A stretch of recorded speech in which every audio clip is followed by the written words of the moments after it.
શ્રી કૃષ્ણ ભગવાને અર્જુનને જીવનની વાસ્તવિકતાને સમજાવતો એક બહુ જ સુંદર ઉપદેશ આપ્યો છે.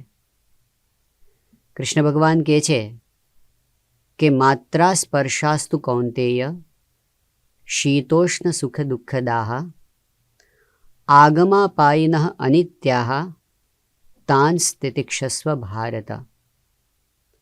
હે અર્જુન, આ સંસારની અંદર સુખ અને દુઃખ એ બંને આપનારી ઘટનાઓ, પ્રસંગો, વસ્તુઓ આવ્યા જ કરશે. શીતોષ્ણ સુખ દુઃખદાહ, કેટલાક શીત પ્રસંગો, કેટલાક ઉષ્ણ પ્રસંગો, કેટલાક સુખ આપનારા, કેટલાક દુઃખ આપનારા. અને બંને કેવા? આગમા પાયિનઃ અનિત્યાહ, આવે અને જતા રહે, આવે અને જતા રહે. અનિત્ય, એકેય રહેવાના નથી. સુખના પ્રસંગો પણ રહેવાના નથી અને દુઃખના પ્રસંગો પણ રહેવાના નથી. તારે શું કરવાનું છે? તો વાત કરી તાન સ્થિતિક્ષસ્વ ભારત. તારે એ બધાને સહન કરતા શીખવાનું છે. તો શા માટે ભગવાન આવું કરતા હશે? એમની ઈચ્છા નથી ભક્તને દુઃખ દેવાની. એ ભક્તને સુખી જ કરવા માગે છે. છતાં પણ કોઈક વખત ભક્તના જીવનમાં સુખ જરૂરી છે, કોઈક વખત ભક્તના જીવનમાં દુઃખ જરૂરી છે. આ બંનેની જરૂર છે, એટલે આપણને વધારે સુખી કરવા માટે ભગવાન સુખ અને દુઃખ બંને વારાફરતી આપે છે. દુઃખ આપે એ પણ સુખી કરવા માટે, સુખ આપે એ પણ સુખી કરવા માટે. પરંતુ ફેર ક્યાં પડે છે? શ્રીજી મહારાજે ગરડા મધ્યના 23મા વચનામૃતની અંદર વાત કરી છે. જીવનમાં સુખના પ્રસંગો આવે એ આપણને નુકસાન નથી કરતા, દુઃખના પ્રસંગો આવે એ પણ નુકસાન નથી કરતા. નુકસાન શું કરે છે?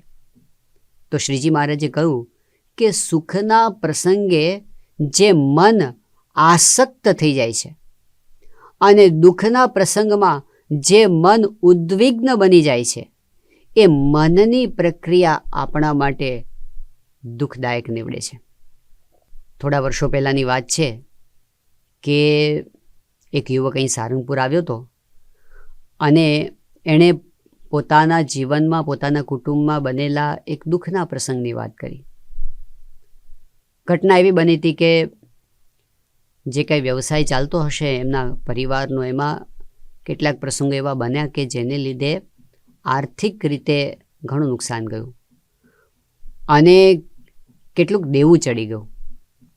હવે સ્વાભાવિક રીતે કુટુંબની અંદર આવી આપત્તિ આવે આર્થિક, એટલે ઘરમાં બધા સભ્યોને એની ચિંતા તો થાય. પરંતુ આ જે યુવક હતો, એમના માતુશ્રીનો સ્વભાવ જરા વધારે ચિંતા કરવાનો હતો.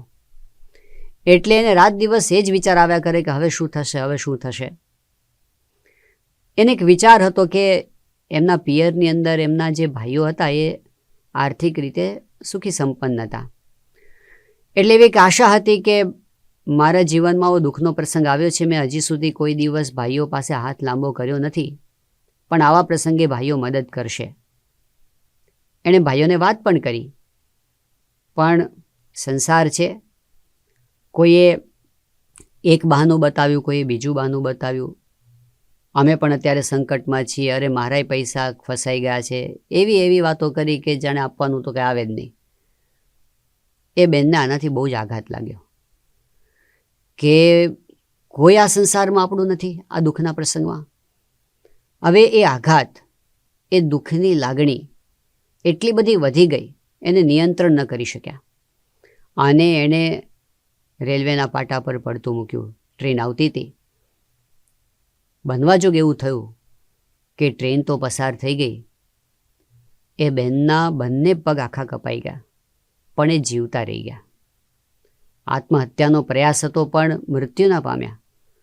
હવે આ બધી ખબર પડી, તાત્કાલિક એમને હોસ્પિટલ ખસેડવામાં આવ્યા. ઘણી પીડા થઈ, ઘણો ખર્ચો થયો. દુઃખ તો હતું, એમાં દુઃખ વધી ગયું. આખા કુટુંબ પર દુઃખ વધ્યું. પથારીવશ થઈ ગયા, હવે તો ડિસેબલ બની ગયા હતા. આવો પ્રસંગ બન્યો એટલે સગાવાલા બધા ખબર કાઢવા માટે આવે, મળવા માટે આવે. ભાઈઓ પણ આવ્યા. બધાએ આશ્વાસને આપ્યું. ભાઈઓએ પણ કીધું કે બેન આવું ન કરાય, વિચાર કરવો જોઈએ, દુઃખ તો આવે છે, જતું રહેશે. બેનના મનની અંદર આશા બંધાણી કે કદાચ હવે તો મદદ કોઈક કરશે. પણ મહિનો ગયો, 2 મહિના ગયા, 6 મહિના ગયા, કોઈએ કાંઈ મદદ કરી નહીં. ફરી વખત આ વિચારોનું વમળ એટલું બધું ઉપડ્યું, એમનાથી રહેવાયું નહીં. અને એક વખત ઘરમાં કોઈ હાજર નહોતું અને એણે કેરોસીનનું ડબલું લીધું, પોતાના શરીર પર નાખ્યું, દીવાસળી ચાંપી, ભડ ભડ ભડ આગ લાગી, શરીર બળવા માંડ્યું, બૂમાબૂમ થઈ, આજુબાજુથી લોકો ભેગા થયા, ગોદડા નાખ્યા, એમને હોસ્પિટલ ભેગા કર્યા. 60% શરીર બળી ગયું અને બેન જીવતા રહી ગયા. હવે દુઃખ વધારે થયું, શારીરિક પીડા વધી, ચિંતા વધી, કુટુંબ માટે ભારણ વધ્યું. કેટલાક સમય સુધી એ રીબાયા અને છેલ્લે પોતે એવી અવસ્થામાં મૃત્યુ પામ્યા. જ્યારે દુઃખ આવે છે, દુઃખ તો બધાના જીવનમાં આવ્યું છે, પાંડવોના જીવનમાં પણ આવ્યું. અને ભગવાન રામચંદ્ર ભગવાન, સીતાજી, બધાના જીવનમાં દુઃખ આવ્યું. વસુદેવને દેવકીના જીવનમાં દુઃખ આવ્યું. સ્વયં સ્વામિનારાયણ ભગવાને પોતે દુઃખને પોતાના જીવનમાં સ્વીકાર્યું. ગુણાતીત ગુરુ પરંપરાના જીવનમાં આવ્યું. અનેક ભક્તોના જીવનમાં દુઃખ આવ્યું. પરંતુ જ્યારે એ દુઃખના પ્રસંગની અંદર મન સ્થિર નથી રહેતું, ત્યારે દુઃખ વધી જાય છે.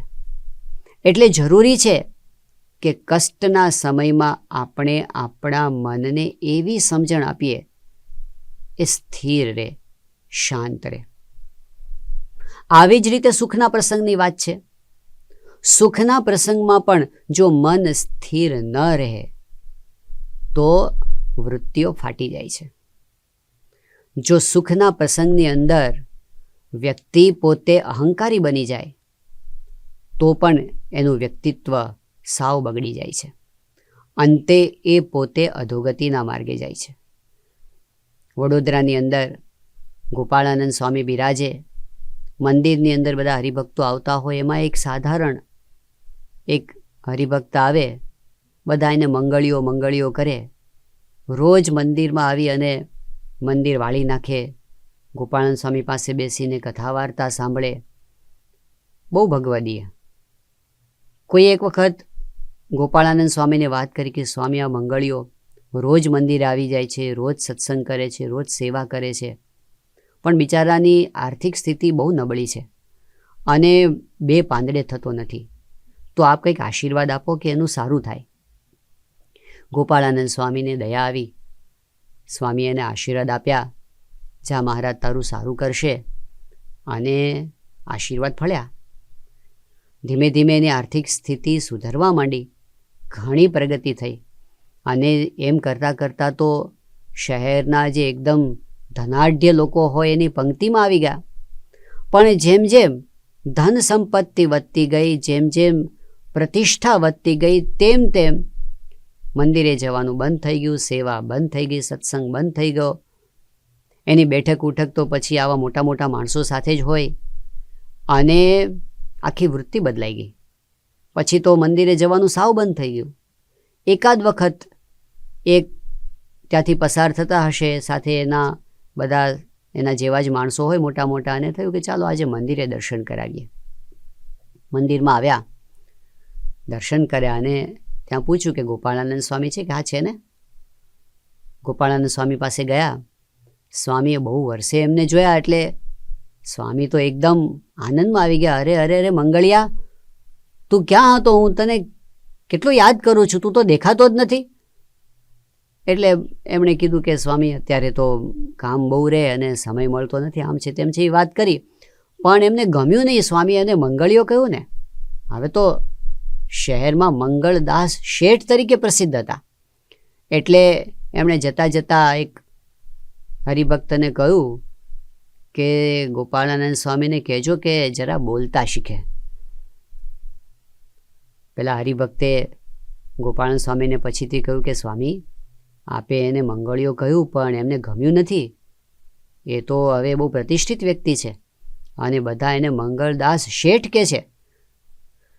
ગોપાળાનંદ સ્વામીને થયું કે આની વૃત્તિ છકી ગઈ છે. સ્વામીની દૃષ્ટિ ફરી ગઈ. સ્વામી કીધું હશે, આપણી બોલવામાં ભૂલ થઈ, હવે આપણે એવી રીતે નહીં બોલાવીએ. અને આ બાજુ સ્વામીની દૃષ્ટિ ફરી અને એના દેશકાળ પણ ફર્યા. ધીમે ધીમે પડતી શરૂ થઈ અને એમ કરતાં કરતાં એક સમય એવો આવ્યો કે સાવ હાથે પગે થઈ ગયા, કાંઈ રહ્યું નહીં. એવા સમયે એક દિવસ ફરી વખત મંદિરે આવ્યા અને હાથમાં સાવરણી ઝાલી અને મંદિર સાફ કરવા માંડ્યા. એવામાં ગોપાળાનંદ સ્વામીની દૃષ્ટિ પડી અને કહ્યું, અહો મંગળદાસ શેઠ, તમે ક્યારે આવ્યા? એમણે હાથ જોડ્યા કે સ્વામી, હું તો તમારો મંગળિયો જ છું. જ્યારે સુખ સંપત્તિ વધે, સાહેબી વધે, ત્યારે ઘણી વખત વૃત્તિ ફાટી જાય, જે કરવાનું છે એ બધું રહી જાય. એટલા માટે જ્યારે સુખ મળે ત્યારે પણ મન સ્થિર રહે એ ખૂબ જરૂરી છે. તો દુઃખમાં પણ મન સ્થિર રહે અને સુખમાં પણ મન સ્થિર રહે એ માટે સમજણ જરૂરી છે. દુઃખમાં મન સ્થિર ક્યારે રહે? જ્યારે દુઃખ આવે ત્યારે એ દુઃખની અંદર પણ સુખ જોવાની દૃષ્ટિ મળે ત્યારે દુઃખમાં મન સ્થિર રહે છે. અને જ્યારે સુખ આવી પડે ત્યારે સુખમાં પણ દુઃખ જોવાની દૃષ્ટિ મળે ત્યારે સુખમાં મન સ્થિર રહે છે. તો દુઃખમાં સુખને જોવાની દૃષ્ટિ અને સુખમાં દુઃખને જોવાની દૃષ્ટિ આ આધ્યાત્મિક દૃષ્ટિ છે. જો આ દૃષ્ટિ ન આવે તો ભલે આપણે કદાચ સંસાર વ્યવહારની રીતે ખૂબ બુદ્ધિમાન હોઈએ, કદાચ આપણે બહુ મોટી પદવી પ્રાપ્ત કરી હોય, પરંતુ આ આધ્યાત્મિક પરિપક્વતા, સ્પિરિચ્યુઅલ મેચ્યોરિટી ન આવે, જો આવી દૃષ્ટિ આપણને પ્રાપ્ત ન થઈ હોય તો કદાચ વ્યવહારિક રીતે આપણે ગમે તેટલી મોટપ પ્રાપ્ત કરી હોય, મોટી પદવી પ્રાપ્ત કરી હોય, ધન સંપત્તિ પ્રાપ્ત કરી હોય, ડિગ્રી પ્રાપ્ત કરી હોય, પરંતુ સુખમાં અને દુઃખમાં વૃત્તિ સ્થિર રહેતી નથી. એના માટે આધ્યાત્મિક પરિપક્વતાની જરૂર છે, સ્પિરિચ્યુઅલ મેચ્યોરિટીની જરૂર છે. તો કઈ રીતે સુખમાં દુઃખ દેખી શકીએ અને કઈ રીતે દુઃખમાં સુખને દેખી શકીએ એ આજે આપણે સમજીએ. સૌથી પહેલી બાબત તો એ છે કે દુઃખમાં જેવું ઘડતર થાય છે એવું સુખમાં ઘડતર થતું નથી. ઘણી વખત વધારે પડતા સુખના પ્રસંગો આપણને ખોખલા બનાવી દે છે, આપણને નબળા બનાવી દે છે, પોચા બનાવી દે છે. અને દુઃખના પ્રસંગો આપણને મજબૂત બનાવે છે. મહાભારતના યુદ્ધ દરમિયાન એક આ સત્યને પ્રકાશિત કરતી ઘટના બની. વાત છે કે જ્યારે અભિમન્યુનો વધ થયો એ વખતે અભિમન્યુના મૃત્યુના કારણરૂપ એવા જયદ્રથને મારવા માટેની પ્રતિજ્ઞા અર્જુને કરી. અર્જુને નક્કી કર્યું, જાહેર કર્યું કે આવતીકાલ સાંજ સુધીમાં હું જયદ્રથને મારી નાખીશ, અને જો જયદ્રથને હું નહીં મારી શકું તો હું મરી જઈશ. કૌરવ સેનામાં આ વાતની ખબર પડી એટલે જયદ્રથ તો ત્યાંથી ભાગવા તૈયાર થયો, પણ દુર્યોધને એને હિંમત આપી અને એણે કહ્યું કે આ તો બહુ સારા સમાચાર છે, તું ચિંતા ના કરીશ. આ યુદ્ધની અંદર આવતીકાલે અમે અર્જુનને તારા સુધી પહોંચવા જ નહીં દઈએ, એમને સાંજ પાડી દઈશું. એણે આયોજન કર્યું, જયદ્રથને તો છેલ્લે રાખ્યો, એની આગળ મોટા મોટા મહારથીઓ યોદ્ધાઓ ગોઠવી દીધા અને સૌથી ફ્રન્ટમાં દ્રોણાચાર્યને રાખ્યા. દ્રોણાચાર્ય સેનાપતિ હતા. કહ્યું કે ગુરુજી, તમારે એક જ વસ્તુ કરવાની છે કે અર્જુનને આગળ વધવા દેવાનો નથી સાંજ સુધી. સવારે યુદ્ધનો આરંભ થયો. શ્રી કૃષ્ણ ભગવાન સારથી હતા. અર્જુનને લઈ અને રણ સંગ્રામની અંદર આગળ વધ્યા. સામે પહેલાં જ દ્રોણાચાર્ય આવ્યા. શ્રી કૃષ્ણ ભગવાને અર્જુનને કહ્યું કે અર્જુન, દ્રોણ તો ગુરુ કહેવાય, તો એમના તો આશીર્વાદ લેવાના હોય, એને નમસ્કાર કર. અર્જુને ગુરુ દ્રોણને નમસ્કાર કર્યા, પગે લાગ્યો. પોતાનો પ્રિય શિષ્ય એણે જ્યારે નમસ્કાર કર્યા, દ્રોણને પણ આશીર્વાદ અપાઈ ગયા. બે હાથથી આશીર્વાદ આપ્યા કે વિજયી ભવ. અને તરત જ શ્રી કૃષ્ણ ભગવાને રથ ઘુસાડી દીધો અંદર. દ્રોણ જોતા રહી ગયા. એ વખતે એકદમ દુર્યોધનથી રહેવાયું નહીં અને એ આવીને દ્રોણ ગુરુને વઢવા લાગ્યા કે ગુરુજી તમે શું કરો છો, તમે પક્ષપાત કરો છો, અર્જુનને કેમ અંદર તમે આવવા દીધો. એ વખતે દ્રોણાચાર્યથી પણ રહેવાયું નહીં. એણે કહ્યું કે તું મને કહે છે પણ તુંય લડને, તુંય ક્ષત્રિય યોદ્ધા છો, રોક અર્જુનને રોક. એ વખતે દુર્યોધને કીધું પણ અર્જુનની સામે તો હું ક્યાંથી ઊભો રહી શકું, એને કેવી રીતે રોકી શકું. ત્યારે એ વખતે દ્રોણે કીધું કે તને બીક લાગે છે ને, ચલ હું તને એક સરસ કવચ આપું છું, ટ્રાન્સપેરન્ટ કવચ, આમ દેખાય નહીં એવું કવચ. આખા શરીરને કવચથી ઢાંકી દીધું. એવું કોઈ શક્તિયુક્ત કવચ હતું. કીધું હવે જા, અર્જુનનું બાણ તને નહીં અડે. દુર્યોધન ગયો, અર્જુનને ચુનૌતી આપી, પડકાર કર્યો, મારી સામે લડ. અને અર્જુને બાણનો વરસાદ કર્યો દુર્યોધન પર. પણ આશ્ચર્યની વાત, દુર્યોધનને એકેય બાણ અડે જ નહીં. કેમ આવું થાય છે? શ્રી કૃષ્ણ ભગવાને કીધું શું છે? અર્જુને કહ્યું મને ખબર પડતી નથી. બરાબર ધ્યાનથી જોયું તો એ તો કવચ પહેરીને આવ્યો હતો. શ્રી કૃષ્ણ ભગવાને કહ્યું કે તું જો શરીરમાં કોઈ એવો ભાગ છે જેમાં કવચ ના હોય. અને જોતાં ખબર પડી કે આંગળીના ટેરવામાં કવચ નથી. એનું નિશાન લઈ અને અર્જુને બાણની વર્ષા કરી અને દુર્યોધન એકદમ બેબાકળો થઈને ત્યાંથી ભાગ્યો. ફરી દ્રોણાચાર્ય પાસે ગયો. જિંદગીમાં પહેલી વાર એને એક અંતરદૃષ્ટિ થઈ અને એણે દ્રોણ ગુરુને પ્રશ્ન પૂછ્યો કે ગુરુજી, અર્જુન પણ તમારો શિષ્ય, હું પણ તમારો શિષ્ય, બંને એક જ ક્લાસમાં રહીને તમારી પાસે શીખ્યા બાણ વિદ્યા, તો અર્જુન આટલો બધો આગળ કેમ નીકળી ગયો અને હું કેમ પાછળ રહી ગયો? એ વખતે દ્રોણાચાર્યએ જે જવાબ આપ્યા એમાં એક જવાબ મહત્ત્વનો છે. એણે કીધું કે દુર્યોધન, એનું એક કારણ તો એ છે કે તું રાજમહેલની સુંવાળી પથારીમાં મોટો થયો છે અને અર્જુન જંગલમાં અથડાઈ કૂટાઈને મોટો થયો છે. એનો જન્મ જ જંગલમાં થયો છે અને 3-3, 4-4 વનવાસ થયા છે. તું સુખ સાહેબીમાં ઉછર્યો છે. અર્જુને જીવનમાં કષ્ટો જોયા છે, એમાં ઘડાયો છે.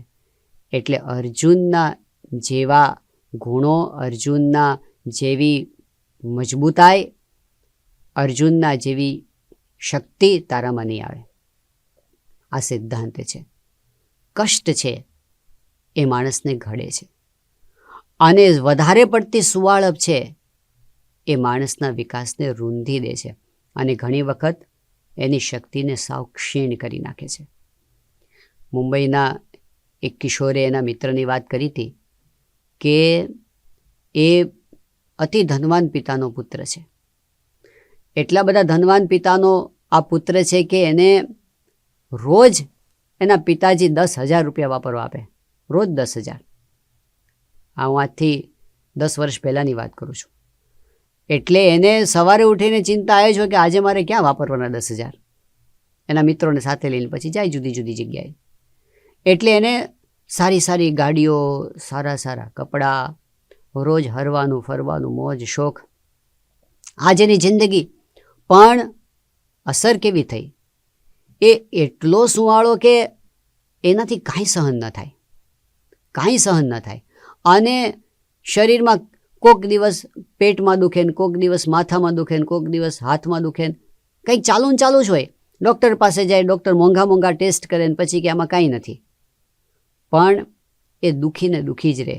એની કમ્પ્લેન્સ ક્યારેય બંધ થાય જ નહીં. સુવાળપ, બહુ વધારે લાડકોડમાં ઉછરેલો હોય, એ અંધારામાં એકલોય ન જઈ શકે, એ ઘડાતો નથી, એ પોચો રહી જાય છે. ઘણી વખત વધારે પડતી જાહો જલાલી સુખ સમૃદ્ધિમાં ઉછરેલા હોય એવા બાળકો, એવા કિશોરો, એવા છોકરા છોકરીઓ એ વધારે પડતા ભોગવિલાસમાં પડી જાય, ડાયવર્ટ થઈ જાય, એની કારકિર્દીને રોળી નાખે. ઘણી વખત એનું વ્યક્તિત્વ વિચિત્ર બની જાય, કાંઈ સહન ન કરી શકે અને નાની નાની બાબતમાં ડિસ્ટર્બ થઈ જાય. મોબાઈલ ફોનની પાછળ ગાંડા થઈને પડેલા ઘણી વખત આપણે છોકરાઓને જોઈએ છે.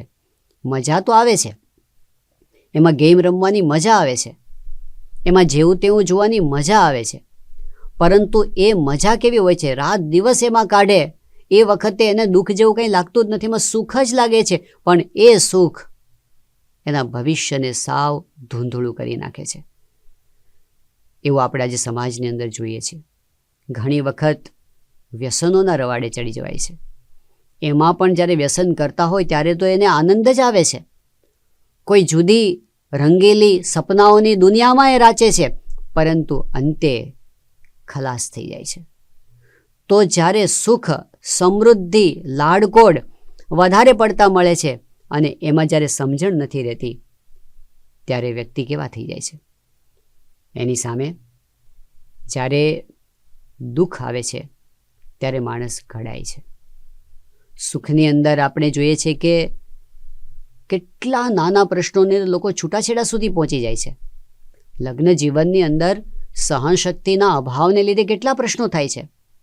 જ્યારે ઘડાયેલ વ્યક્તિ હોય એ પોતે એમાં પાર પડી જાય છે. કેટલીક વખત સાવ નાના પ્રશ્નોની અંદર વ્યક્તિ આત્મહત્યા સુધી પહોંચી જાય છે, જ્યારે ઘડાયેલી નથી હોતી ત્યારે. અને ઘડાયેલી વ્યક્તિ જીવનના સંગ્રામની અંદર માથું કાઢીને આગળ નીકળે છે.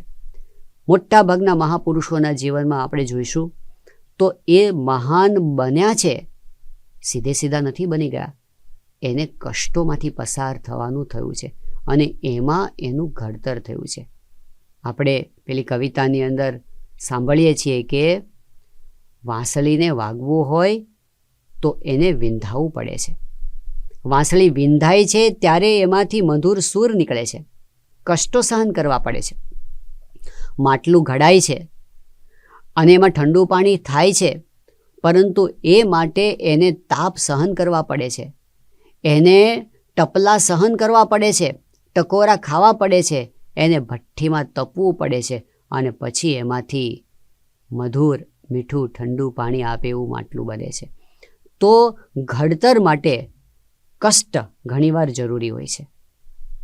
એવું કહેવાય છે કે આફ્રિકાના જંગલોની અંદર જ્યારે જીરાફ માતા પોતાના બચ્ચાને જન્મ આપે છે, ઊભા જન્મ આપે છે, બાળક જન્મતા વેત ઊભરથી પડે છે હેઠે, અને જેવું પડે છે એ સાથે એની માતા શું કરે છે? તાજા જન્મેલા બાળકને લાતો મારે છે, વારંવાર લાતો મારે છે. ક્યાં સુધી લાત મારે છે? જ્યાં સુધી એ બાળક પોતાના પગ પર ઊભું નથી થઈ જતું ત્યાં સુધી લાતો મારવાનું ચાલુ રાખે છે. અને જ્યારે એમનું બચ્ચું પોતાના પગ પર ઊભું થાય છે ત્યારે એની માતા એને પ્રેમથી ચાટે છે. First she kicks it, then she licks it. પહેલાં લાતો મારે છે, પછી એને ચાટે છે. શા માટે? તો જાણકાર એવું કહે છે કે એ માતા એના બાળકને કહે છે કે બેટા, તારે જંગલમાં જીવવાનું છે, તારે તારા પગ પર ઊભા રહેતા શીખવું પડશે. અને એટલે એ સામેથી કષ્ટો આપે છે, એને ઊભા રહેવા માટે પ્રેરે છે. તો પોતાના પગ પર ઊભા રહે એવા થવા માટે કષ્ટ સહેવા પણ જરૂરી છે. અબ્રાહમ લિંકને એના પુત્રના શિક્ષકને એક પત્ર લખ્યો તો ઘણો પ્રસિદ્ધ થયો છે. એમાં એમણે ઘણી વાત કરી છે. એમાં એક વાત લિંકને શિક્ષકને લખી છે કે તમે મારા પુત્રને શીખવજો કે જીવનમાં હંમેશા સુખ જ આવશે એવું નહીં બને. એને સુખ માણતા શીખવજો, પણ સાથે સાથે દુઃખના પ્રસંગોને સહેવા પણ શીખવજો. જ્યારે રડવાનું થાય ત્યારે એ આંસુની અંદર પણ પોતે સ્થિર રહી શકે એવી સમજણ તમે એને આપજો. તો પહેલી બાબત એ છે કે સુખની અંદર જે ઘડતર નથી થતું એ દુઃખની અંદર ઘડતર થાય છે. તો એ સમજણ સાથે આપણે સુખ અને દુઃખને જોતા શીખીએ ત્યારે આપણું ઘડતર થાય છે, ત્યારે આપણે સ્થિર રહી શકીએ છીએ. બીજી બાબત એ છે કે સુખની અંદર બંધન થાય છે અને દુઃખની અંદર મુક્તિ થાય છે. આપણે શ્રીમદ ભાગવતના પંચમ સ્કંદની અંદર ભરતજીનું આખ્યાન જોઈએ છીએ. શ્રીજી મહારાજે આ આખ્યાનને ચમત્કારી આખ્યાન બતાવ્યું છે. કથા એવી છે કે ભરતજી મોટા સમ્રાટ છે, બહુ જ વિશાળ એનું રાજ્ય છે, ભરતખંડ અજનાભ ખંડના પોતે રાજા છે, સુખ સંપત્તિ છે, પત્ની છે, બાળકો છે, બધું જ છે. પરંતુ આધ્યાત્મિક જિજ્ઞાસાથી, ભગવાનને પામવાની ઈચ્છાથી, સાધના કરવા માટે એ આ બધું જ છોડી અને વનમાં જાય છે, પુલહાશ્રમમાં જાય છે, તપશ્ચર્યા કરે છે. દિવસે દિવસે એમની આધ્યાત્મિક પ્રગતિ થતી જાય છે. ગંડકી નદીના કિનારે નિત્ય સાધના કરે છે. ધીમે ધીમે એમનું મન ભગવાનમાં ડૂબવા લાગે છે. અતિ પ્રેમમગ્ન થઈને ઘણી વખત તો કલાકો સુધી એમની આંખમાંથી અશ્રુની ધારા વહ્યા કરે છે. એમને અંતરમાં ખૂબ શાંતિ અને આનંદનો અનુભવ થાય છે. આવું એમનું જીવન છે. આધ્યાત્મિક માર્ગે આગળ વધી રહ્યા છે. પરંતુ એક ઘટના એવી બને છે કે એક વખત પોતે ગંડકીના તટ પર સવારે પોતાનું પ્રાતઃ કર્મ સંધ્યાવંદનાદિક કરતા હતા અને એવા સમયે ત્યાં એક સગર્ભા મૃગલી પાણી પીવા માટે આવી. હજી એ પાણી પીતી હતી એટલામાં કોઈ વનના ભયંકર પશુની ત્રાડ સંભળાય અને એનાથી એકદમ ગભરાઈ ગઈ અને ગભરામણમાં એણે નદીને પહેલે પાર જવા માટે કૂદકો માર્યો. એ સામે કાંઠે પહોંચી તો ખરી, પરંતુ એના પેટમાં જે ગર્ભ હતો એમાંથી મૃગ બાળક ત્યાંને ત્યાં પાણીમાં જ સરી પડ્યું. મૃગલી સામે કાંઠે પહોંચીને તો મૃત્યુ પામી ગઈ. આ બાજુ પેલું બાળક નદીમાં તણાતું હતું. ભરતજીએ તરત એ બાળકને ઉઠાવી લીધું, મૃગના બચ્ચાને ત્યાં સાફ કર્યું અને પછી ધીમે રહીને દયાએ કરીને એને પોતાની સાથે લઈ ગયા. એને કૂણું કૂણું ઘાસ ખવડાવ્યું. આ દયાનો ભાગ હતો, આ સારું હતું અને એમાં એમણે કંઈ ખોટું નહોતું કર્યું. પરંતુ શ્રીમદ ભાગવત આપણને સમજાવે છે કે ધીમે ધીમે ભરતજીને એ મૃગલીના બચ્ચામાં હેત વધવા માંડ્યું અને એમની સંભાળ લેવી તો સારી બાબત હતી, પરંતુ એ સંભાળમાં એ પોતે આનંદનો અનુભવ કરવા માંડ્યા. એ મૃગલીનું બચ્ચું એના ખોળામાં બેસતું, એ એને ભેટતા, એ એને ચુંબન કરતા, એના નાના નાના શિંગડાઓથી ભરતજીના વાંસાને એ ખજવાળતું. આ બધું એને બહુ ગમતું. શ્રીમદ ભાગવત કહે છે કે એમાં ભરતજીને બહુ સુખ આવતું. આ સુખ ભરતજી માટે બંધનનું કારણ બની ગયું. એની સ્નાન ધ્યાનાદિક જે ક્રિયાઓ છે ધીમે ધીમે ઓછી થવા માંડી. એનું મન સતત મૃગલીના બચ્ચામાં રહેવા માંડ્યું અને અંતકાળ આવ્યો ત્યારે એટલા બધા પોતે આસક્ત થઈ ગયા હતા એ મૃગના બચ્ચાની અંદર કે એ આટલી ઊંચી આધ્યાત્મિક સાધના સુધી પહોંચ્યા હોવા છતાં પણ એમનું પતન થયું અને બીજે જન્મે મૃગના પેટે એને જન્મ લેવો પડ્યો. પોતે મૃગ બની ગયા. સ્વામિનારાયણ ભગવાને આ આખ્યાનને રજૂ કરીને વાત કરી છે કે જે મુમુક્ષુ હોય એ આ ભરતજીના પ્રસંગને સાંભળે તો એને અંતરમાં ભય લાગે કે રખે મને બંધન થઈ જાય નહીં. આજે જે વસ્તુમાં હું આસક્ત થઈ જાઉં છું એ વસ્તુ મારા માટે બંધનનું કારણ બની જશે. જેમ ભમરો છે એ ફૂલમાં આસક્ત થઈ જાય છે અને એનો રસ પીવામાં એટલો બધો ડૂબી જાય છે, સમયનું ભાન ભૂલી જાય છે, સાંજ પડે છે, કમળ બીડાઈ જાય છે.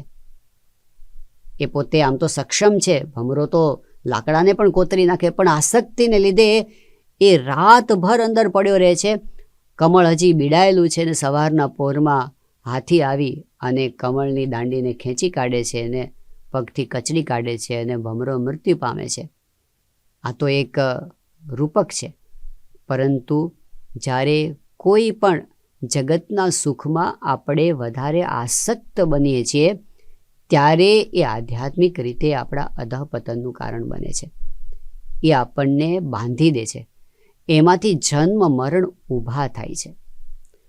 મુમુક્ષુની રીત કેવી હોવી જોઈએ કે જ્યારે આપણને ક્યાંક વધારે સુખ મનાવવા માંડે ને ત્યારે ચેતી જવું જોઈએ કે જો અત્યારે નહીં ચેતીએ તો આ સુખ દુઃખનું કારણ બનશે. જ્યારે આપણને એમાં માલ મનાવવા માંડે ત્યારે મુમુક્ષુએ ચેતી જવું જોઈએ કે આજે જે વસ્તુ આપણને સુખનો અનુભવ કરાવે છે કાલે એ રડાવશે. કાલે એના વગર આપણે તલસીશું, તડપીશું અને હેરાન થઈ જઈશું. તો બીજો મુદ્દો એ છે, સુખની અંદર આપણે બંધાઈ જઈએ છીએ, દુઃખની અંદર આપણે નિર્લેપ થઈએ છીએ, પાછી વૃત્તિ વળે છે, આપણે છૂટીએ છીએ, મુક્તિ તરફ જઈએ છીએ. એટલે એ આપણા જીવનમાં જરૂરી વસ્તુ છે. ત્રીજો મુદ્દો છે કે સુખની અંદર ભગવાનને ભૂલી જવાય છે અને દુઃખની અંદર ભગવાન તરફ જવાય છે. આપણા જીવનમાં પરમ લક્ષ્ય ભગવાન છે. શ્રીજી મહારાજે પંચાળાના પહેલા વચનામૃતમાં આ જ વાત કરી છે કે સંપૂર્ણ સુખ ભગવાનમાં છે. ભગવાનની જેટલા નજીક જઈએ એટલું સુખ વધે છે, જેટલા એનાથી દૂર જઈએ એટલું સુખ ઓછું થાય છે. તો એમનાથી નજીક જવામાં સંસારના સુખ ઘણી વખત વિઘ્નરૂપ બને છે. શ્રીમદ ભાગવતના પ્રથમ સ્કંદની અંદર જ આ કથા આવે છે કે જ્યારે મહાભારતનું યુદ્ધ સંપૂર્ણ થયું અને શ્રી કૃષ્ણ ભગવાન જ્યારે દ્વારિકા જવા માટે તૈયાર થયા, ત્યારે એ વખતે માતા કુંતા શ્રી કૃષ્ણ ભગવાનને પ્રાર્થના કરે છે. શ્રીમદ ભાગવતની અમર પ્રાર્થનાઓમાંની આ પણ એક અદ્ભુત પ્રાર્થના છે, જેમાં કુંતાજી કહે છે કે વિપદઃ સંતુ નઃ શશ્વત તત્ર તત્ર જગદગુરો. એવું કહે છે કે અમને વિપત્તિ નિરંતર આવે. કેમ? તો કે ભવતો દર્શનમ યત સ્યાત અપુનર્ભવ દર્શનમ. કારણ કે એનાથી તમારા દર્શન અમને થાય છે. કુંતાજી દુઃખ માગ કેલીનો, હે પ્રભુ અમારા જીવનમાં કષ્ટો આપજો, કારણ કે સુખની અંદર અમે તમને ભૂલી જઈએ છીએ, દુઃખની અંદર તમારું સ્મરણ થયા કરે છે, તમે યાદ આવ્યા કરો છો. જેમ સંતો એક દૃષ્ટાંત આપે છે કે કોઈક એક શહેરની અંદર, કોઈક એક વિસ્તારની અંદર એક મોટું મકાન બનતું હતું 25 માળનું. એમાં 25મા માળે એક કડિયો હતો, બહારથી પ્લાસ્ટર કરતો હતો. એના હાથમાંથી લેલું નીચે પડ્યું જમીન પર, છેક રસ્તા ઉપર. હવે નીચેથી કેવી રીતે ઉપર મંગાવવું? એણે એની પાસે પેલી એક દોરી હતી લાંબી કરી કે રસ્તા ઉપરથી કોઈ પસાર થઈને મને બાંધી આપે, પણ નીચે કોણ સાંભળે એનો અવાજ? પછી એણે એક ઉપાય કર્યો. એક વટે માર્ગો આવતો હતો, પહેલાં કડિયાએ ખિસ્સામાંથી એક રૂપિયાનો સિક્કો કાઢ્યો અને ઉપરથી નીચે નાખ્યો. એમ કે રૂપિયો ઉપરથી નીચે પડ્યો એટલે કોઈ ઉપર તો જુએ, ઉપર જુએ તો હું એને કહું કે આ બાંધી આપતું. એને રૂપિયાનો સિક્કો નાખ્યો, નીચે પડ્યો, ટપ દઈને પડ્યો નીચે. જે માણસ જતો હતો એણે જોયું કે રૂપિયો પડ્યો છે, એણે હાથમાં લીધો, સાફ કર્યો, ખિસ્સામાં નાખ્યો, ઉપર જોયા વગર હાલવા માંડ્યો. કડિયાનું કામ થયું નહીં. એણે બીજો રૂપિયો નાખ્યો તો એની પણ એ જ દશા થઈ. લોકો રૂપિયો લઈને હાલતા થઈ જાય, ઉપર ન જુએ. પછી એને થયું કે આમ તો કામ નહીં થાય. પછી એણે ત્યાંથી એક કાંકરી કાઢી અને એક માણસ આવતો હતો, ધીમે રહીને કાંકરી એવી રીતે નાખી, બરાબર પેલાના માથા ઉપર પડી ટડિંગ દઈને. નાની હતી, બહુ વાગી નહીં, પણ તોય કાંકરી તો હતી એટલે તરત એને ઉપર જોયું, ક્યાંથી આવી કાંકરી. અને જે ઉપરથી જોયું એટલે પેલા કડિયાએ કીધું કે ભાઈ તું આ બાંધી આપને મને. ભલો માણસ હશે, બાંધી આપ્યું. પણ દ્રષ્ટાંતનો સિદ્ધાંત શું કાઢ્યો કે જ્યાં સુધી ભગવાન ઉપરથી રૂપિયા ફેંક ફેંક કરે ત્યાં સુધી કોઈ ઉપર જોતું નથી. જેવી કાંકરી પડે, ક્યાંથી આવ્યું? તો જ્યાં સુધી આપણને સાનુકૂળ સંજોગો જ આવ્યા કરે, કોઈ ભગવાનને યાદ ન કરે. કષ્ટ આવે એટલે તરત થાય કે આ ક્યાંથી આવ્યું. એ વખતે ભગવાનની પ્રાર્થના થાય, સ્તુતિ થાય, પાછી વૃત્તિ વળે અને ભગવાનની નજીક જવાય છે. એટલા માટે કષ્ટ એ આપણને ભગવાનની નજીક જવા માટે ઉપયોગી થાય છે. દુઃખ મેં સુમિરન સબ કરે, સુખ મેં કરે ન કોઈ, જો સુખ મેં સુમિરન કરે દુઃખ કાહે કો હોય. જો સુખમાં સ્મરણ કરી રાખીએ આપણે તો ભગવાનને કંઈ દુઃખ આપણને આપવા નથી. પરંતુ જ્યારે આપણને બંધન જેવું લાગે ત્યારે ચોક્કસપણે એ આપણને બ્રેક મારી અને દુઃખનો પણ અનુભવ કરાવે છે, જે અંતે સારા માટે છે. તો આ ત્રીજી બાબત આ છે કે ભગવાનને આપણે ભૂલી ન જઈએ, એટલા માટે કષ્ટો પણ જીવનમાં જરૂરી છે. અને જ્યારે વધારે પડતા સુખ સંપત્તિ મળે ત્યારે આપણે ભગવાનથી દૂર જતા રહીએ છીએ. એટલા માટે ભગવાન આપણને દુઃખ આપે છે. સૌથી મહત્ત્વની બાબત તો એ છે કે આપણા જીવનમાં સુખ આવે કે દુઃખ આવે, શ્રીજી મહારાજે પ્રથમના 34મા વચનામૃતમાં વાત કરી છે કે આપણે ભગવાનની આજ્ઞા પાળ્યા કરીએ તો ભગવાનને દુઃખ આપવા નથી, એને સુખ આપવું છે. અને આપણા જીવનમાં જે દુઃખ આવે છે એ કંઈ એમણે આપણને પ્રારબ્ધ યોગે કરીને આપવા છે એવું નથી. પ્રારબ્ધ તો ભગવાનના કંટ્રોલમાં આવી ગયા છે. ભક્ત થયા એના માટે પ્રારબ્ધ પણ ભગવાનની ઈચ્છા અનુસાર બની જાય છે. પછી તો મહારાજે અંત્યના 13મા વચનામાં કીધું કે આપણે જ્યારે તન મન ધન અર્પણ કર્યું, ભગવાનની ઈચ્છા આપણું પ્રારબ્ધ છે. હવે કાળ કર્મ માયા ભક્તને દુઃખી કરવા સમર્થ નથી, ભગવાનની ઈચ્છાથી આવે છે. એટલે મહારાજે ભક્તની રીત ત્યાં આગળ બતાવી છે. મહારાજ કે આપણે જ્યારે ભગવાનના થયા અને બધું ભગવાનના હાથમાં છે, એમની મરજી વિના સૂકું પાંદડું પણ હલતું નથી, કાંઈ જ થતું નથી, તો પછી હવે આપણે નિશ્ચિંત થઈને જે પરિસ્થિતિ રાખે છે એને ભગવાનનો પ્રસાદ સમજીને સ્વીકારવાનું છે. મહારાજે તો ત્યાં એવી વાત કરી કે આપણે જ્યારે તન મન ધન ભગવાનને અર્પણ કર્યું ત્યારે ભગવાનની ઈચ્છા એ જ આપણું પ્રારબ્ધ છે. માટે ભગવાન કષ્ટ આપે તો એમાં પણ રાજી રહેવું. પ્રથમના 74મા વચનામૃતમાં મહારાજ કે ભગવાન હાથીએ બેસાડે તો હાથીએ બેસીને રાજી રહેવું, ગધેડે બેસાડે ગધેડે બેસીને પણ રાજી રહેવું. કેમ? કારણ કે મારા ભગવાનની ઈચ્છાથી હું બેસું છું. હું કાંઈ પ્રારબ્ધ યોગે કરીને અથવા કાળ કર્મ માયાથી નહીં, મારા ઈષ્ટદેવની ઈચ્છા છે તો હું એ પણ સ્વીકારીશ, કારણ કે મને ખબર છે કે એમાં મારું શ્રેય છે. તો એમાં આપણને સ્થિરતા રહે છે. નિષ્કુળાનંદ સ્વામીએ આ જ વાત કરી છે કે ભગવાન એવા દયાળુ છે કે જે દુઃખે સુખ થાય જનને તે દે છે દુઃખ દયા કરી, જે સુખે દુઃખ ઉપજે તે આપે નહીં કેદી હરી. ભગવાન એવા દુઃખ ક્યારેય નથી આપતા કે આપણે દુઃખી થઈએ, એવા સુખ ક્યારેય નથી આપતા કે આપણે દુઃખી થઈએ. અંતે આપણું ભલું કરવું છે. દાસના દુશ્મન હરી કેદી હોય નહીં, જેમ કરશે એમ સુખ જ થશે, આ આપણો વિશ્વાસ છે. એટલે મહારાજે સાચા ભક્તની રીત અંત્યના 25મા વચનામૃતમાં સમજાવી કે આપણે સાચા ભક્ત થયા એટલે કેવા થવાનું. તો મહારાજ કે કદાચ એવા સંજોગો ભગવાનની ઈચ્છાથી આવે કે અન્ન ખાવા ન મળે, વસ્ત્ર ન મળે, દીર્ઘ રોગ આવી પડે ઇત્યાદિ, ગમે તેટલા દુઃખ આવી પડે અથવા ગમે તેટલા સુખ આવી પડે, એમાં પણ ભગવાનની ભક્તિમાંથી, નિયમ ધર્મમાંથી, શ્રદ્ધામાંથી, સેવામાંથી રંચ માત્ર મોળો ન પડે, રતિવા સરસ થાય. આવા સંજોગોની અંદર રતિવા સરસ થાય એટલે આગળ ને આગળ વધતો રહે, એને મહારાજ ખરો ભક્ત કહે છે. તો આપણે બધા આજે એ જ પ્રાર્થના કરીએ કે આપણે ખરા ભક્ત થવું છે, સાચા ભક્ત થવું છે, માળાના મણકામાં આવીએ એવા ભક્ત આપણે થવું છે. તો એના માટે આવી સમજણ આપણા હૃદયમાં હંમેશા રહે. સુખ અને દુઃખ બંને એમની ઈચ્છાથી આવે છે. તો દુઃખમાં આપણે નાસીપાસ ન થઈ જઈએ, સુખમાં આપણે છકી ન જઈએ, અને નિરંતર આપણને એ જ ભાવના રહે કે આપણે ભગવાનના બનીને રહેવું છે, માયાના બનીને નથી રહેવું. એવા પ્રકારની સમજણ, સ્થિરતા આપણા અંતરમાં હંમેશા રહે.